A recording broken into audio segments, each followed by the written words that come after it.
Good morning class. आज हम लोग क्लास 10th बायोलॉजी का श्वसन तंत्र के विषय में पढ़ेंगे। जो इस चैनल पे नए हैं वो वीडियो शुरू से अंत तक देखिए। अगर आपके काम का चीज़ है, आपको समझ में आता है तो चैनल को सब्सक्राइब कीजिए, ताकि जब भी हम सुबह 5 बजे यूट्यूब पर वीडियो अप टू डेट करें तो आपको नोटिफिकेशन मिल सके। बात समझ गए? चलिए, श्वसन सबसे पहले परीक्षा में पूछे जाते हैं कि श्वसन किस प्रकार की अभिक्रिया है। ये कई बार मैट्रिक एग्जाम में पूछा हुआ है, ऑन रिकॉर्डेड हम बोल रहे हैं। ये आप याद रखिएगा, श्वसन किस प्रकार की अभिक्रिया है, ये बहुत बार पूछा हुआ है। तो देखिए, कई किताब में लिखा रहता उपचायी अभिक्रिया, कहीं लिखा रहता ऑक्सीकरण अभिक्रिया, ठीक ना। अगर ये वाला उपचायी अभिक्रिया है तो ऑक्सीकरण अभिक्रिया नहीं देगा ऑप्शन में। अगर ऑक्सीकरण दिया हुआ है तो ये नहीं देगा। तो आप दोनों याद रखिए, जिस अनुसार से एग्जाम में दिया हुआ रहेगा उस अनुसार से आपको बताना है। अगर ऑक्सीकरण दिया हुआ है तो ऑक्सीकरण मारना है, अगर उपचायी अभिक्रिया दिया हुआ है तो आपको उपचायी अभिक्रिया मारना है, टिक लगा देना है। बात समझ गए? अब चलिए, श्वसन सबसे पहले हम पाचन तंत्र के विषय में इससे पहले वाला वीडियो में बताए थे बहुत अच्छा से। पाचन तंत्र कि मुख से पचना प्रारंभ होती है, सारा कुछ बताए थे। मुख के बाद मलाशय से कैसे निकलता है, इसके विषय में हम लोग पढ़ लिए थे पार्ट 1 में, ठीक ना, 1 नंबर चैप्टर में। अब जो हम लोग पढ़ेंगे श्वसन तंत्र के विषय में, नाक से हम लोग जो श्वसन लेते हैं तो ये जो है किस तरह से हमारे शरीर में श्वसन होता है। तो देखिए, परीक्षा में पूछे जाते हैं कि हम लोग जो श्वास लेते हैं तो सबसे अधिक मात्रा में क्या लेते हैं। तो आप कमेंट बॉक्स में इसका आंसर बताइएगा कि सबसे अधिक मात्रा में क्या लेते हैं। तो अगर बात करें हम लोग श्वसन में सबसे अधिक क्या लेते हैं तो नाइट्रोजन लेते हैं। नाइट्रोजन इसीलिए लेते हैं कि वायुमंडल में सबसे अधिक नाइट्रोजन पाया जाता है 78%। तो हम 78% नाइट्रोजन को ग्रहण करते हैं, ठीक ना। नाइट्रोजन को ग्रहण करने के बाद यहाँ कहाँ जाता है, हमारे फेफड़ों में। तो नाइट्रोजन जितना लेते हैं उतना क्या करते हैं हम लोग, निकाल देते हैं। बात समझ गए? इसके बाद बारी आती है क्या, ऑक्सीजन का। तो ऑक्सीजन वायुमंडल में 21% पाया जाता है, ठीक ना। ये भी मैट्रिक एग्जाम में पूछा हुआ है, वायुमंडल में ऑक्सीजन कितना प्रतिशत पाए जाते हैं। तो ऑक्सीजन कितने प्रतिशत पाए जाते हैं, 21% पाए जाते हैं। तो 21% ऑक्सीजन है तो 21% हम लोग ग्रहण करते हैं। ग्रहण करने के बाद कुछ हमारे शरीर कोशिकाओं को जरूरत पड़ता है, वो अपना जरूरत को पूरा कर लेते हैं, और 17% जो क्या कर देते हैं, वो ऑक्सीजन को निकाल देते हैं। बात समझ गए? इसके बाद आती है कार्बन डाइऑक्साइड का। तो कार्बन डाइऑक्साइड वायुमंडल में 0.03% पाया जाता है। तो 0.03% हम लोग ग्रहण करते हैं, और ग्रहण करने के बाद हम लोग क्या करते हैं, 4.6% हम उसको क्या करते हैं, निकालते हैं। तो ग्रहण कम किए कार्बन डाइऑक्साइड, लेकिन निकाल दिए अधिक। तो परीक्षा मैट्रिक एग्जाम में पूछा हुआ है कि वायुमंडल में कार्बन डाइऑक्साइड की मात्रा क्या होती है, जिसको हम लोग क्या कहते हैं, केमिस्ट्री में CO2 कहते हैं। सूत्र होता है कार्बन डाइऑक्साइड में, यह भी एग्जाम में पूछा हुआ। CO2 या कार्बन डाइऑक्साइड का रासायनिक सूत्र क्या होता है, तो इसका क्या होता है, CO2 होता है। तो हम लोग ग्रहण कितना करते हैं, 0.03%। वायुमंडल में कितना प्रतिशत पाया जाता है, 0.03% पाया जाता है। तो वो निकालते कितना हम लोग, 0.6% को निकालते हैं। बात समझ गए? हमको लगता है कि आप यहाँ पर समझ लिए होंगे। ऑक्सीजन को ग्रहण किए हम लोग 21%, 17% निकाले। कार्बन डाइऑक्साइड को ग्रहण किए 0.03%, हम 4.6% को हम निकाल दिए। इसके बाद बात रही आती है नाइट्रोजन का। तो नाइट्रोजन हमारे शरीर के कहीं भी जरूरत नहीं पड़ता है, हम जितना लेते हैं हमारे फेफड़ा उतना ही निकाल देता, किसी काम का नहीं है। अब चलिए, हम क्या किए हैं, यहाँ फेफड़ा का चित्र बना दिए हैं। आप क्या कीजिएगा, आप वीडियो को देखिए, और अगर आपके पास किताब है तो किताब में भी आप समझने का प्रयास कीजिएगा, ठीक ना। ये हमारे क्या है, फेफड़ा है। तो सबसे पहले श्वसन अंग परीक्षा में पूछे जाते हैं कि किसका कौन सा श्वसन अंग है। तो परीक्षा में पूछे जाएंगे मनुष्य का श्वसन अंग क्या है, तो फेफड़ा, बात समझे। तो मनुष्य का श्वसन अंग क्या है, तो फेफड़ा होता है। हमारा मनुष्य जो हमारा श्वसन लेने का काम करता है ये फेफड़ा काम करता है, नाक नहीं करता। नाक के द्वारा भले वायु हमारे शरीर में जो भी चीज है जो बताए ऑक्सीजन, नाइट्रोजन, कार्बन डाइऑक्साइड ये प्रवेश करता है, लेकिन सांस लेने का काम जो करता है हमारे शरीर में फेफड़ा करता है। पूछे जाते हैं कि मनुष्य का श्वसन अंग क्या है, तो मनुष्य का श्वसन अंग क्या है, फेफड़ा। तो श्वसन अंग के प्रमुख क्या है, श्वसन के प्रमुख अंग किसका क्या श्वसन है, ये परीक्षा में पूछे जाते हैं। कई बार एग्जाम में पूछा हुआ है मनुष्य का श्वसन अंग क्या है, तो हमारे शरीर का मनुष्य का क्या हो जाएगा श्वसन अंग, तो फेफड़ा हो जाएगा। अगर एक कोशिकीय जीव की बात करें, एक कोशिकीय जीव में आते हैं अमीबा हो गया, पैरामीशियम हो गया, इसके अलावे भी और सारे जीव जंतु आते हैं, ठीक ना, वो भी हो सकते हैं। लेकिन जब भी एक कोशिकीय जीव की बात करें, हम कोशिका के चैप्टर में बता दिए थे कोशिकीय जीव किसे कहते हैं, वो कोशिकीय जीव किसे कहते हैं। तो अगर आप 9th में पढ़े तो ठीक है, अगर नहीं पढ़े तो कोशिका वाला वीडियो देख लीजिए। जब भी एक कोशिकीय जीव की बात करें तो ये विसरण विधि से क्या करते हैं, अपना श्वसन लेते हैं। एक कोशिकीय जैसे परीक्षा में पूछ दिए अमीबा किस प्रकार के श्वसन लेते हैं, तो ये विसरण विधि से शोषण लेते हैं। ठीक, पैरामीशियम की बात करें, पैरामीशियम किस विधि से शोषण लेते हैं, तो ये भी क्या होता है, विसरण विधि से शोषण लेते हैं। और सब जैसे जलीय जीव हो गया, मछली, गिल्स जिसको हम लोग क्या कहते हैं, गलफरा से शोषण लेते हैं, या क्लोम भी कहते हैं, किसी किसी किताब में लिखा हुआ रहता है। तो जिस तरह से ऑप्शन रहेगा तो उस तरह से आप मैट्रिक एग्जाम में कम कीजिएगा, बात समझे। इसके बाद तेलचट्टा, तेलचट्टा जिसको हम लोग क्या कहते हैं, कॉकरोच भी कहते हैं, ये ट्राइकिया से शोषण लेते हैं, बात समझे। आप कमेंट में बताइएगा सबसे बड़ा हृदय किसका होता है, ये हृदय वाले चैप्टर में हम पढ़ाएंगे आगे, लेकिन आप कमेंट में इसका आंसर बताइएगा। इसके बाद मेढक की बात करेंगे तो मेढक जो होते हैं ये 3 जगह से शोषण लेते हैं।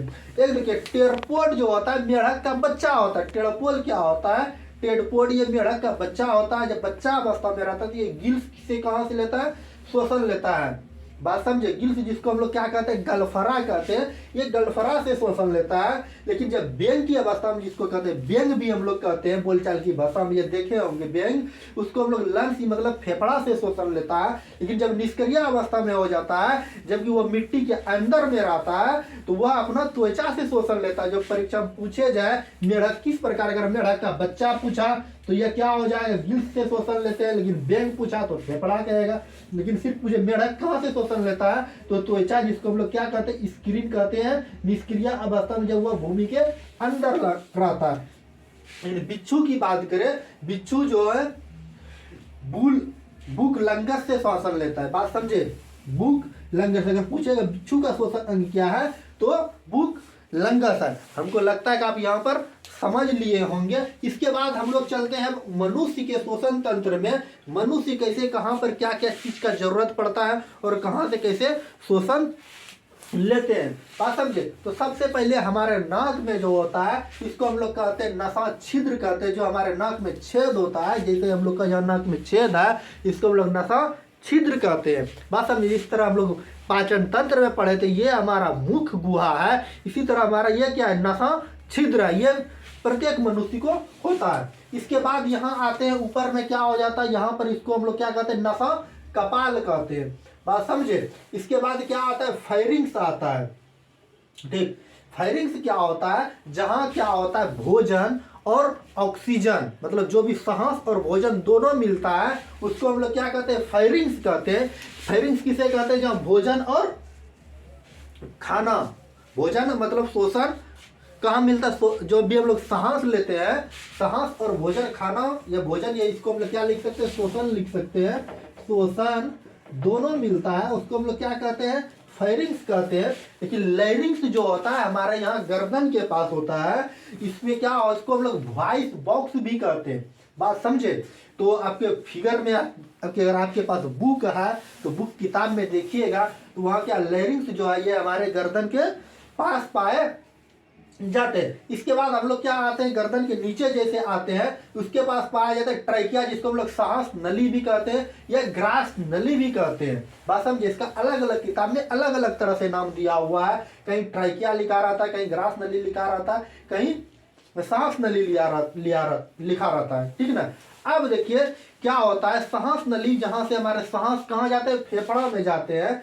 जब भी हम लोग सांस लेते हैं तो अब देखिए सांस लेते हैं, कीटाणु जीवाणु जितने भी होते हैं अगर वह कहाँ चल गए हैं, अगर हमारे पाचन मतलब कि खाने के साथ गए हैं तो खाने में हम बताए जब भी जो चीज़ हम लोग कोई चीज़ खाते हैं तो खानों से में क्या निकलते हैं, हमारे लार ग्रंथि निकलते हैं। लार ग्रंथि क्या करते हैं, जो भी कीटाणु विषाणु आते हैं हमारे भोजन में उसको क्या कर देते, वो मार देते हैं। मारने के बाद कहाँ भेज देते हैं, अमाशय में, जिसको हम लोग क्या कहते हैं, पेट कहते हैं। पेट से निकलता है HCl, जिसको हाइड्रोक्लोरिक अम्ल कहते हैं। बचे कुचे जीवाणु विषाणु को मार देते हैं। लेकिन ये वायरस जो होता है ना, वो कहाँ, ये हमारे अमाशय में नहीं जा करके ये हमारे ट्रैकिया के पास, ग्रास नली के पास 2 से 3 दिन जाके रह जाता है। वो देखता है यहाँ से 2 रास्ते हैं। वायरस जो होता है ये बहुत होशियार होता है, ठीक ना। वो देखता है कि 2 से 3 दिन यहाँ रह के कि आखिर हमको जाना कहाँ है। 2 रास्ते, अगर हम लोग कहाँ है, अगर हम लोग अमाशय में चल गए तो वहां से निकलेगा HCl, हाइड्रोक्लोरिक अम्ल, वो हमको जला के मार देगा, ठीक ना। अगर हम लोग फेफड़ा में गए तो फेफड़ा में जाने के बाद अब क्या हो जाएगा, तो फेफड़ा में तो वैसा कुछ होता नहीं, HCl निकलता नहीं है। तो वहां जा करके क्या करेंगे, वह अपना वायरस अपना और सब जो है अपना वो अपने जैसे वायरस को बनाना शुरू कर देगा, जो कि हम कोशिका वाले चैप्टर में बताए थे कैसे अपना वायरस को बनाता है और कैसे जो हमारे शरीर में फौज होते हैं, T सेल कोशिकाएं सब HIV वायरस से जो संक्रमित होते हैं उसको कैसे मारती है, वो हम वायरस की चैप्टर में मतलब कोशिका वाले चैप्टर में बताए थे, ठीक ना। इस पे हमारा मुख्य फोकस रहेगा श्वसन तंत्र, तो हम श्वसन तंत्र के विषय में बात करेंगे। इसके बाद अब क्या होता है, इस तरह से ये डंटा जो पाया जाता है ना, जो आपकी किताब में दिखता है, इसको लोग क्या कहते हैं, ब्रोंकाई कहते हैं, ठीक ना। इसके बाद इस तरह से जो यहाँ पर आपको दिख रहा होगा, इसको हम लोग कहते हैं ब्रोंकियोलेस, ठीक, बात समझे। और इसके बाद ये फूल के तरह जो आकार आता है, इसको हम लोग क्या कहते हैं, वायुकोष्ठ कहते हैं या एल्वली कहते हैं, बात समझे। तो फेफड़ा के अंदर कितना पार्ट है, ब्रोंकाई, ब्रोंकियोलेस और वायुकोष्ठ, जिसको हम लोग एल्वली कहते हैं, ठीक ना। अब देखिए अब क्या होता है, कभी कभी हम लोग के श्वसन के माध्यम से हमारे अंदर फेफड़ों में पानी चल जाता है। जब पानी चल जाएगा तो आप अपने घर में प्रैक्टिकली कीजिएगा, अगर एक बोतल में आप पानी रख देते हैं 10 से 15 दिन तक, धीरे धीरे उसमें जीवाणु जन्म लेगा, कीटाणु जन्म लेगा। जन्म लेने के बाद क्या हो जाएगा, उस पर थोड़ा सा पीला कलर का वो आने लगेगा। जब आने लगेगा उससे जीवाणु कीटाणु जन्म लेगा तो धीरे धीरे पानी क्या हो जाएगा, पूरा गंदा हो जाएगा। उसी तरह हमारे शरीर में जब फेफड़ा में पानी चल जाता है उसमें क्या होने लगता है, कीटाणु जीवाणु जन्म होने लगता है। जब जन्म होने लगता है वो क्या करेंगे, वो धीरे धीरे घाव करने लगेंगे, यानी कि वहाँ का मांस को वो खाना शुरू कर देगा। जब खाना शुरू कर देगा तो क्या हो जाएगा, मनुष्य को जब हम लोग सांस लेंगे तो हमको क्या हो जाएगा, खांसी होगा। जब यहाँ घाव या खांसी जब खांसी करेंगे, जोर से खांसेंगे, या हमारा क्या होगा, कुटकुटा सा महसूस होगा। जब खांसेंगे, खांसने के बाद अब क्या होगा, उसके साथ हमारे क्या आ जाएगा, जब घाव है तो मुख से क्या आ जाएगा, ब्लड आएगा। जब ब्लड आने लगेगा तो इसी को हम लोग क्या कहते हैं कि इसको क्या हो गया, उस व्यक्ति को टीबी बीमारी हो गया, ठीक ना।